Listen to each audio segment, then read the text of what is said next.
All right, well, you're probably getting the idea that I'm obsessed with dead bodies and things like that, and, well, this one's about a dead body as well. And this is the story of Ötzi, a Chalcolithic age traveller. And the story begins in 1991, when two Germans, Helmut and Erika Simon, we decided to walk from Austria to Italy. I mean, it is this great thing about the European countries and the Schengen Agreement. You can go from one to the other without going through a border control. And they started walking out in Austria. The route they decided to take was going to take them over a mountain called Mount Ötztal. Mount Ötztal is something like 3,210 meters high. It's a fairly easy walk in the summer, which is when they were doing it. There's still a lot of snow around in late September when they were there, but they managed to get to the top of Mount Ötztal, and there they are, the last but one photograph in their camera. They stopped there on the border between Austria and Italy before making their way down on the south side into Italy itself. Well, they started walking down along the edge of the mountains, more or less the border between Austria and Italy at this point. And they made their way around a rock outcrop, a large lump of rock there, and they saw this. At this point, Erika Simon was so glad she had one photograph left in her camera, and she took the photograph, and what she could see quite clearly was a human head and a back appearing from the ice.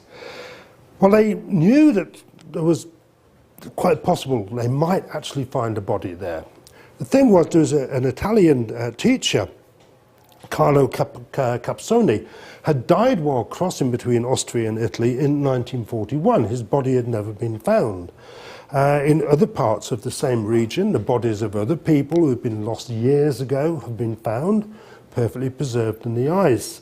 The same sort of thing, the border between France and Switzerland, where 10 years ago, the body of a woman who died on her honeymoon in 1936 was found in the ice, and her husband was still alive, so he could just about identify her. So the Simons thought, well, this is probably the body of this lost Italian artist, but then they realized there was something odd about it. Usually, when you find a body in the ice, there's still remnants of the clothing left on. You can see this person here, a climber's body that was found in the ice between Switzerland and France a few years back. The clothing's been ripped by the movement of the ice, but there are traces of clothes on him. There didn't seem to be any clothes at all on this particular body. It seemed to be completely naked.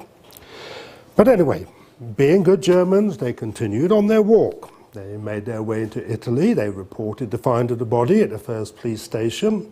They handed in their cameras so the film could be developed, and it was decided to send somebody up from Austria to go and look at it. They thought it was on the Austrian side of the border, so the Austrian police had to go and find out what it was. So the Austrian police sent up a search party, and at first they went up and they were trying to rip the body out of the ice. They managed to rip a large part of the skin off there. They confirmed that it was indeed the body of a naked person. It took them 3 days using battery-powered hair dryers to melt the ice around the body and eventually free it up enough so that they could lift it out and put it on the side, confirming that although there was some traces of fabric, well, not fabric, but grass and things around the body, some pieces of fabric, a type of fabric of fur, essentially this was the body of a naked person. Well, having removed the body from the ice, they searched around to see what else they could find, and they found this. A copper axe, or what they thought was a bronze axe, still in its wooden handle. They were bright enough to realize that this meant the body probably wasn't the body of the missing Italian Carlo Capsoni. Why would he be walking up the mountains with what was clearly a prehistoric axe? So when they took the body back down into Salzburg, before they did that, they hunted around and found a few more bits of wood and leather and things like that. collected all these finds up and took the body to the mortuary for examination. Well, having found what was obviously a copper axe in a wooden handle, they realised that this was probably a prehistoric body. So before going any further, they asked a local archaeologist to come in and check the finds. And he said, well, this is Bronze Age date, or even possibly Copper Age date. I think you ought to get a carbon-14 date on this. Carbon-14 date by the AMS method, which works very fast on a very small sample, gave a date of between 3,350 and 3,100 BC, making Ötzi, as he now became to be called, the oldest naturally preserved mummy in Europe. Obviously, this is a find of major archaeological importance. So it was decided to excavate the whole area where Ötzi had been found, to properly survey it and things like that. One of the things that had to be worked out was, had the body been found in Austria or in Italy? It was so close to the border, nobody quite knew. And you can see the conditions they were working under late in 1991. Doing lots of surveying, they eventually determined that he had been found inside Italy by 10 metres. Only by 10 metres.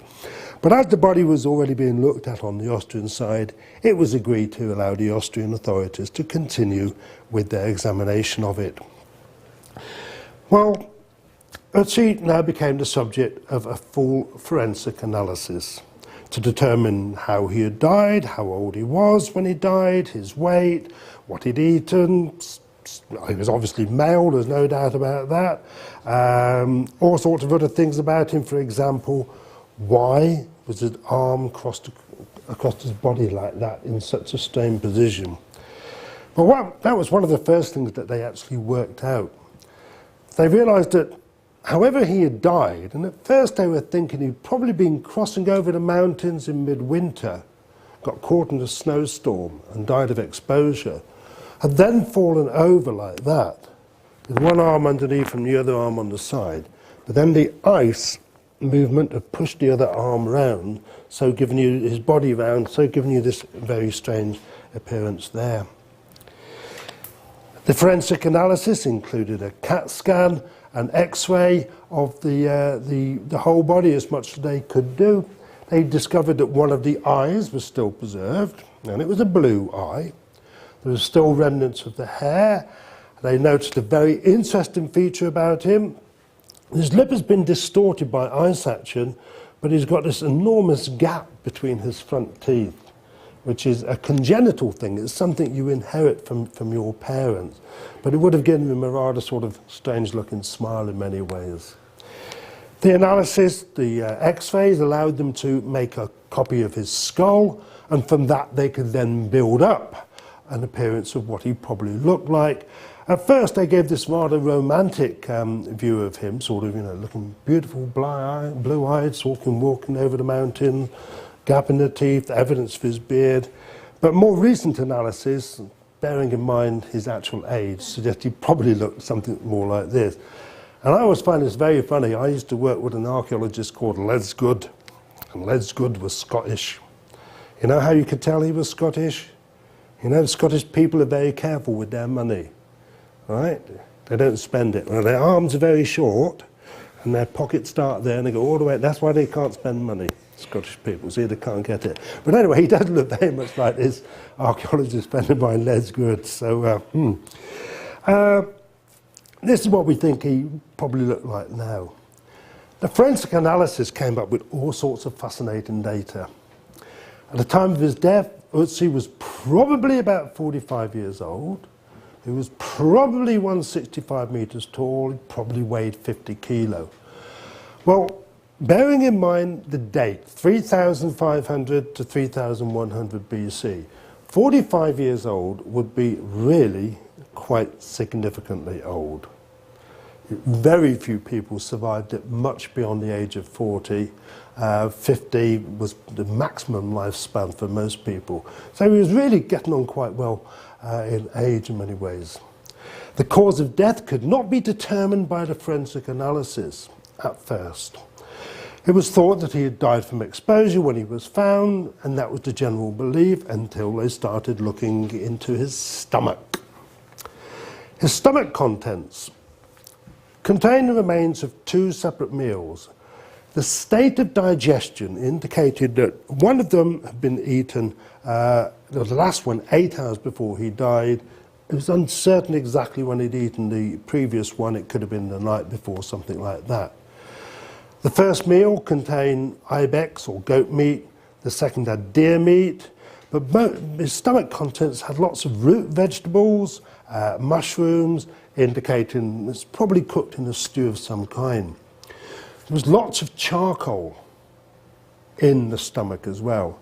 So he must have been eating this in an enclosed environment with a fire burning at the same time. Further analysis of his body revealed that he'd also eaten some crab apples. Crab apples are a type of rather sour adja apple in many ways. Sloe berries, again, it's a rather bitter berry. He'd also eaten some bread, but the bread had been made from processed wheat. It had been properly cleaned and ground. The really fascinating thing was his stomach contained pollen. Now, some of you might suffer from pollen allergy at different times of the year when you start sneezing. Most people in the spring. But pollen, individual pollen from individual plants can be exactly identified. And the pollen found in his stomach, so that he'd walked through fields of wheat and beans, and then through a forest of conifer trees. The types of pollen in his body indicated that he had done this in the spring or the early summer. He could not have done it in the autumn or the winter. That pollen would not be around. This also brought out a very other interesting point. He'd eaten wheat bread, so the bread must have been wheat, made from wheat grown the year before he died. The crab apples and the sloe berries must have been harvested the year before he died, in the autumn. It's a fascinating thing from the archaeological point of view, because we suspect that this sort of thing happens, that people store food over the winter, but proving it is something else. Ötz's stomach contents prove something we've always suspected. Food is stored over the winter months. Analysis of his body then continued, for example, looking at his lungs and things like that, his hair.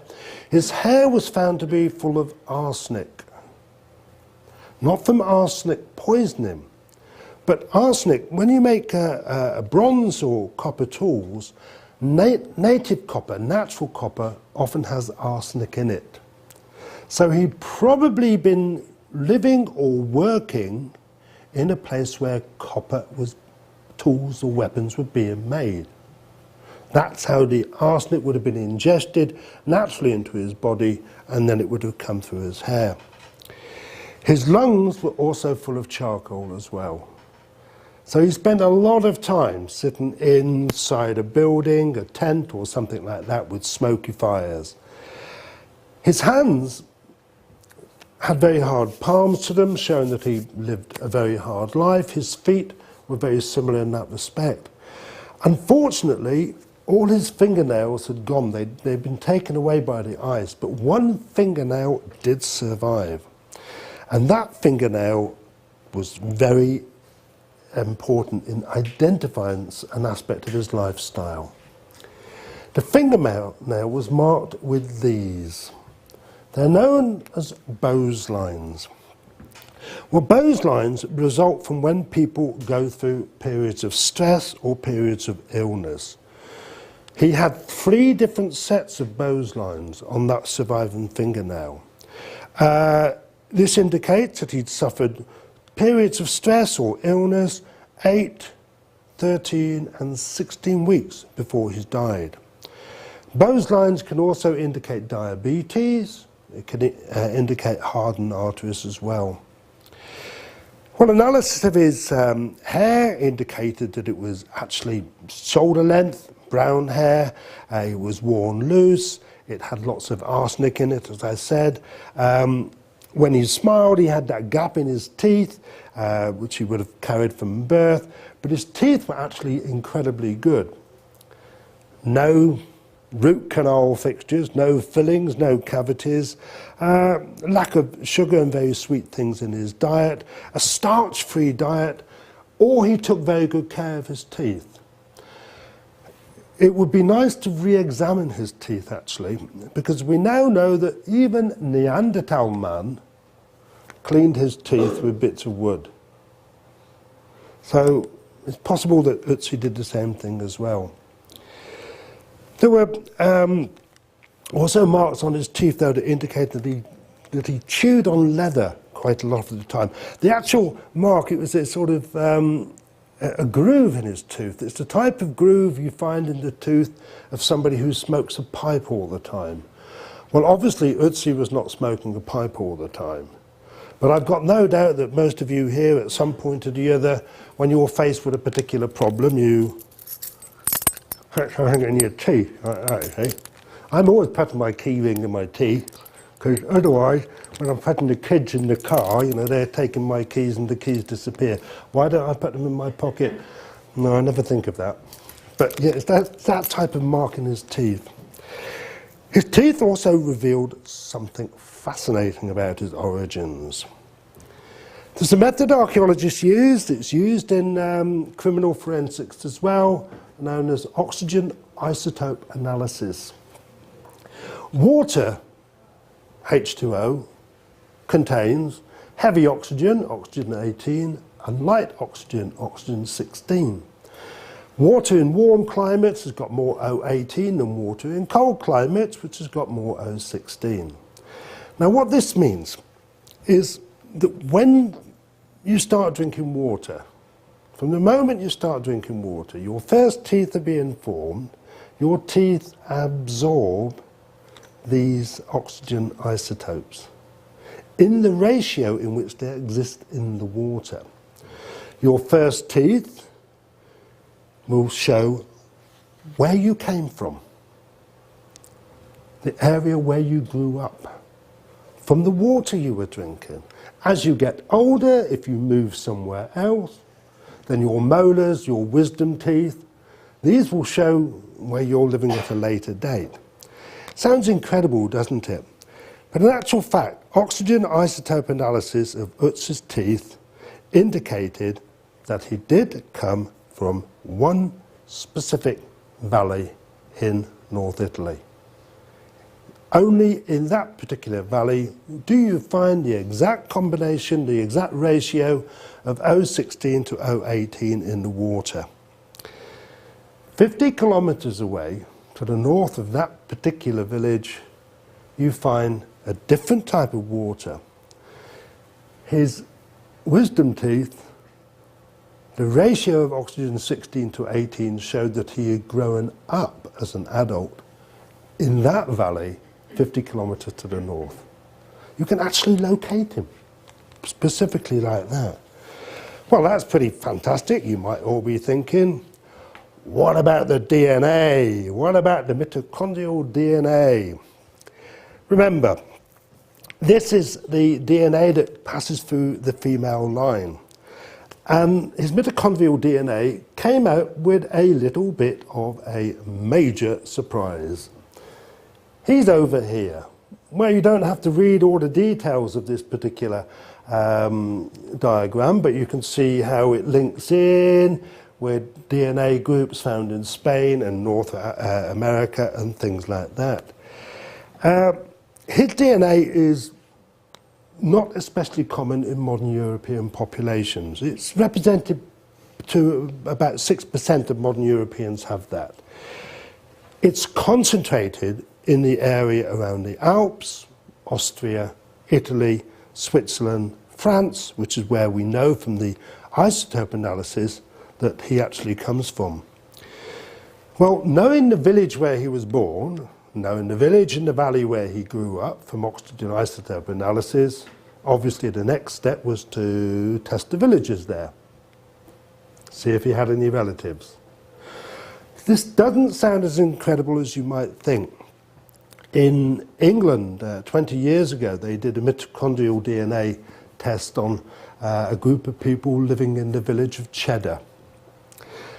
They had a Paleolithic skeleton in a nearby cave. They got the DNA from the skeleton, and they found that the history teacher, believe it or not, in the school actually was related to this person who died 100,000 years ago. Well, they analysed all the DNA in the village where Ötzi had grown up, where he'd lived a bit later. He has no living relatives that we know of. But that's only on the female side. Analysis of nuclear DNA, which goes through the male side, not so easy as mitochondrial DNA. That's being done now in the hope that they might find some living relatives. Actually, his particular type of DNA, haplogroup K, if you want to know that, is a type of DNA group that's associated with people with low fertility. So it's quite possible he never had any children.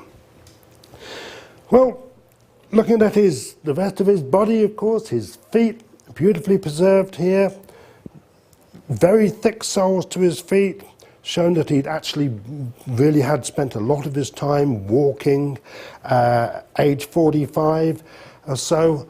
Not in perfect health, though. There was evidence of congestion in the lungs. The Bose lines suggested diabetes or possibly a heart condition, something like that.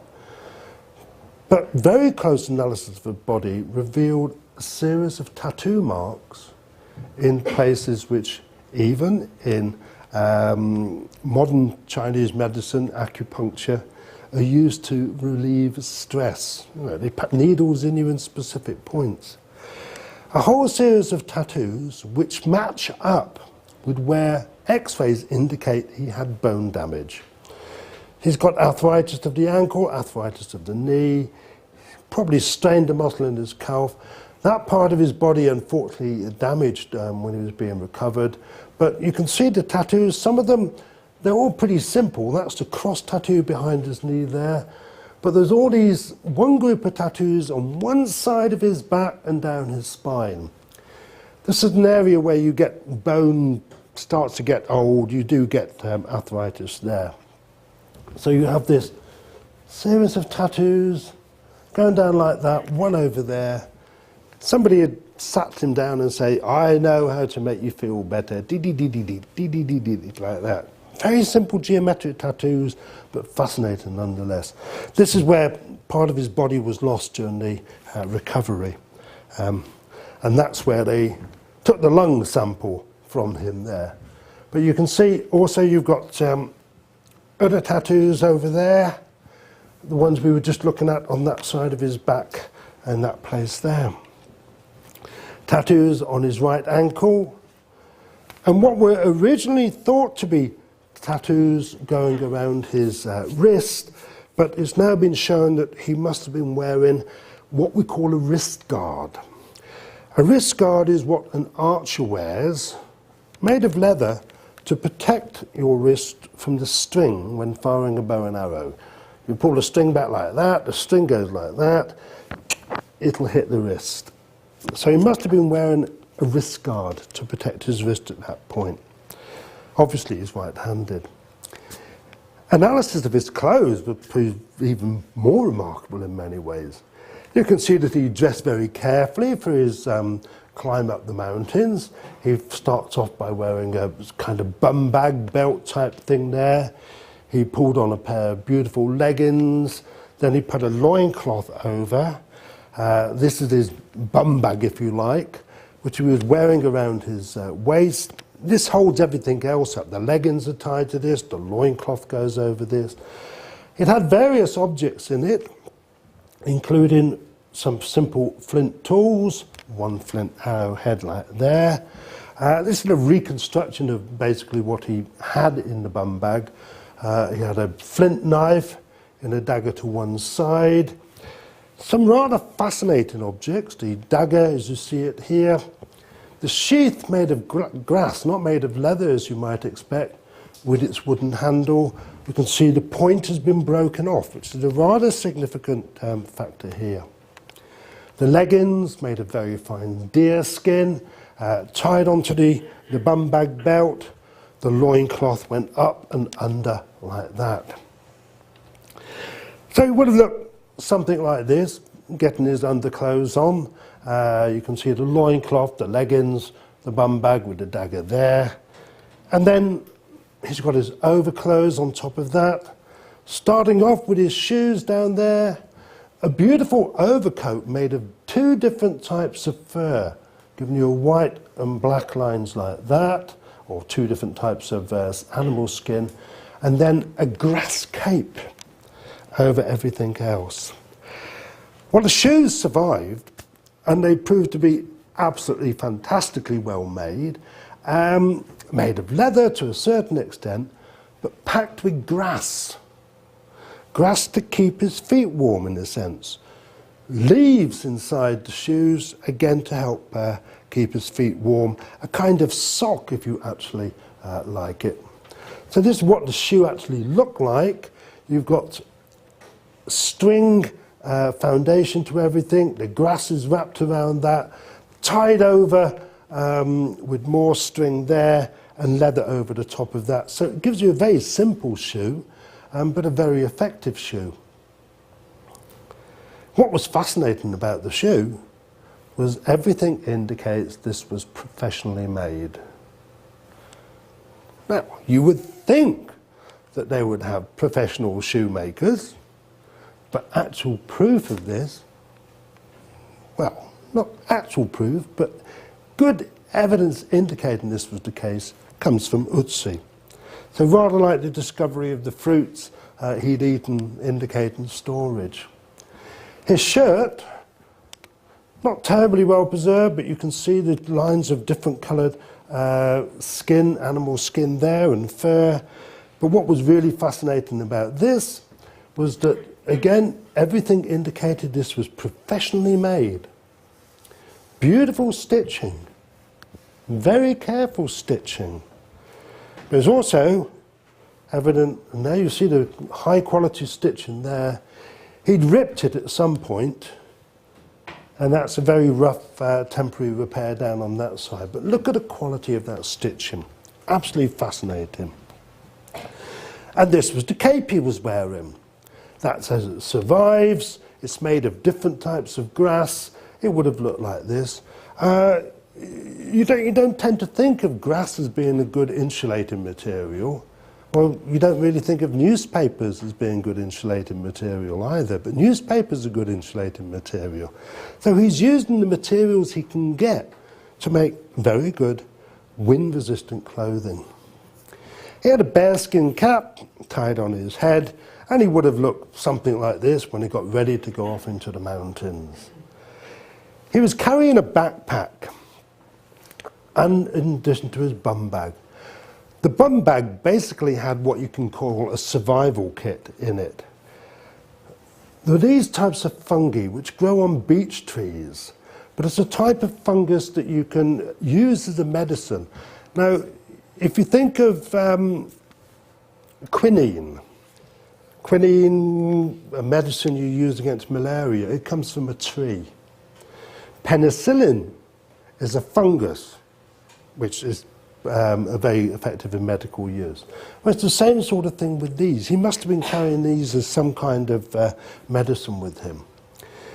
He was carrying a single bead in his bum bag, tied to a long piece of leather string.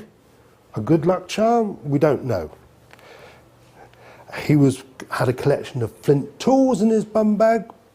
One of them is displayed here. You can see the shiny surface there. That's what we call sickle gloss. When you cut wheat, that is the result.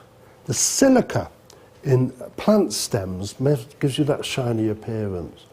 There was also one rough piece of flint for making flint tools, and this borer there as well. And a most extraordinary object, something which is unique, what we call a retoucher. This is actually made of a piece of wood. It's got an antler point from a deer in it. There's the X-ray that shows you it. This was the type of tool that was used for sharpening flint knives and anything else. A retoucher. Well, again, this is a fascinating find because archaeologists had always assumed that people used antler or tools like this to sharpen up flint tools. Well, here we actually have one. Ötzi's bag produced it. The frame of his backpack, unfortunately, not a lot of this survived, but it did contain 2 birch bark containers. They may have had food in them. We've got absolutely no idea what there was in here. His axe, a unique object, a copper axe, not a bronze axe, which is what they first thought. Analysis of the axe proved some rather interesting things. It showed, for example, that there was collagen. It had been used for splitting bone at some point. There was hair on it, hair and tissue, animal or human, interesting question. Starch and tissue and fibres. So this axe had been used for a variety of functions. But a really surprising thing about the objects he was carrying was an unfinished bow, a quiver in which you put the arrows, and a whole series of arrow stems. Now this was the really intriguing thing. There were 12 unfinished arrow shafts and 2 broken ones. The broken ones are at the bottom. The bow is not finished. He couldn't use it. Why is he going into the mountains with a bow he can't use and arrows that don't have their heads on them? This was a bit of a mystery. Well, the mystery about Ötzi continued for years and years until 2001, when it was decided to use new methods of analysis on him to try and find out more about his lifestyle. The interesting thing was when they did an X-ray, but it showed a little shadowy mark just behind his shoulder. The shape of it looked like that. Looked like an arrowhead. When they did a CAT scan, that's what they found. Inside his back, just there, an arrowhead. It hadn't been seen in the original forensic analysis by the Austrian. It was seen by the Italians. Further examination revealed a hole in the back and evidence that the shaft of the arrowhead had been broken off, leaving the arrowhead in place. Well, the position of the arrowhead was incredibly important. It had gone through his back, cut an artery, and just penetrated his left lung. This would have been a disabling blow. Interesting. Let's look at the rest of his body. Let's undo his hand, his left hand. And what do we find? He's got a cut right across his hand. A cut that went down to the bone that would have made it very, very difficult for him to actually use his thumb. All this started to show that there was indication he may have had a hit to the head or something like that. All the evidence indicated that he'd been in some violent encounter. He must have grabbed something sharp that had cut his hand to the bone. He must have been running away from something when he was shot in the back by somebody with a bow and an arrow. The depth and the location of the arrowhead would not have killed him, but it would have cut the artery, paralyzed his left side. He would not have been able to use his left arm. He would have died within a couple of hours from the wound.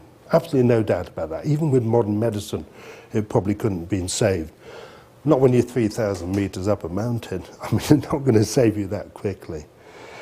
All this started to bring into play different ideas about Ötzi, of course.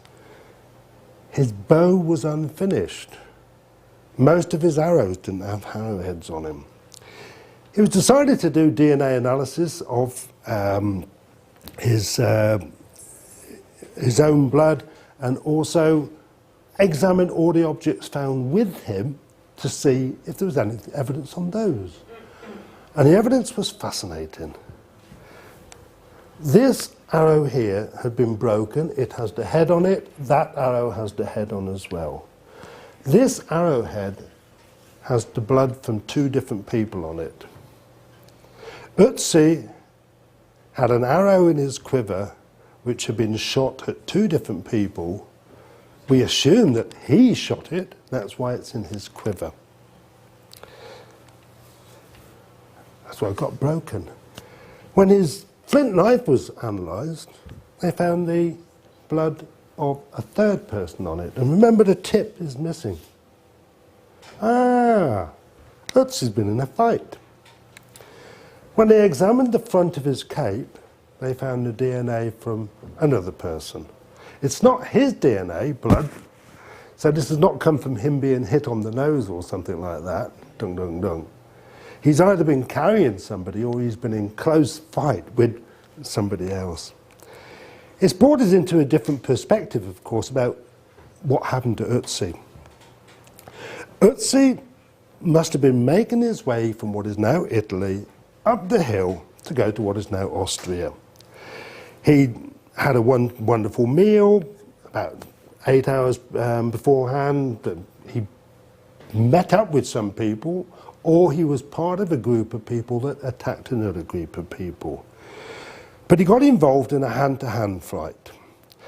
In that hand-to-hand fight, he must have used his dagger to stab or slash somebody, getting their blood on it, breaking the tip off it. He may have broken an attacker's nose, so the blood would have come out, which is why it's on the front of his cape. He must have fired at least 2 arrows. 1 arrow hit somebody, he got the arrow back, fired at another person, got the arrow back, but broke it in the process. He must have had a working bow. But then, when he was running away, he got shot in the back. Perhaps he was carrying his bow in his left hand. He couldn't use his left hand anymore. The cut to his hand would have made it very difficult for him to hold on to rocks and things like that. He must have broken off the shaft of the arrow, hoping that he could survive, got up to the top of the slope, probably hiding behind a rock. Now he's got a big cut on his right hand, his left arm is paralysed, he's lost his bow, he's still got his axe, but he must have hid behind the rock and then basically became unconscious through loss of blood and eventually died. Well, the people chasing him didn't catch up with him, fortunately for all of us, which is why you can still see Ötzi now on display in Italy. And why, if you make your way up the mountain, you can see that wonderful little memorial to him sitting there. Okay, that's the last of that class. Where are we? Oh, again, I'm going ahead of time. Emre, we're going to have to get a clock put up in here so I can time myself and not rush all the time. All right.